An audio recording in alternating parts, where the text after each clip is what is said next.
এই যে দেখছেন আমার লাউ এখনো অবধি কোনো রোগ টোগ সেরকম আক্রমণ করেনি, শুধু লায়ে হুলমারা মাছি আঘাত করে। এই লাউ তো এটাই মেন প্রবলেম, লাউ হুলমারা মাছি, সেটা সপ্তাহে সপ্তাহে একবার স্প্রে করতে হয়, কারণ খুব ঘন ঘন স্প্রে করলে মানুষের এই লাউটা খাবে, মানুষের শরীরেরও ক্ষতি, আমাদের আবার ইয়েদেরও ক্ষতি আছে। আর মাঝে মাঝে ফেরোমন ফাঁদ দেওয়া আছে, এটা হচ্ছে প্রাকৃতিক জৈবন বালাই, এতে মানুষের কোনো ক্ষতি হয় না, পোকা ডাইরেক্ট ভিতরে যায়, মারা যায়।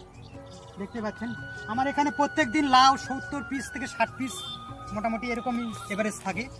প্রথম প্রথম তো আরও কম হতো, 20 পিস 15 পিস, তখন আবার দাম বেশি ছিল, তখন 17, 18, 20 টাকাও ছিল। এখন বর্তমান বাজার নেমে গেছে, এখন 12 টাকা 15 টাকা পিস যাচ্ছে। 70 পিস কালকে নিয়ে গেছি, 70 পিস না সরি আজকে 70 পিস নিয়ে গেছি। আর কালকে মোটামুটি গুনলাম, মানে আগের দিনে আসে চেক করে দিতে হয়, তো চিহ্ন করে যেতে হয়, সকালবেলা না হলে লাউগুলো বোঝা যায় না কোথায় থাকে, তো চিহ্ন করে থাকা, কেউ সিনটা দিয়ে চিহ্ন করে রাখে দেয়। আমিও যেখানে লাউ থাকে সেখানকার পাতাটা কাটে ছাপ মানে পরিষ্কার করে দিই, যেন যেদিকে যাবো দেখতে পাই। তো আজকে গুনলাম 66 পিস হলো। আমার বন্ধুরা আসছে, বন্ধুদের এক পিস করে গিফট দিলাম ভালোবাসার উপলক্ষে।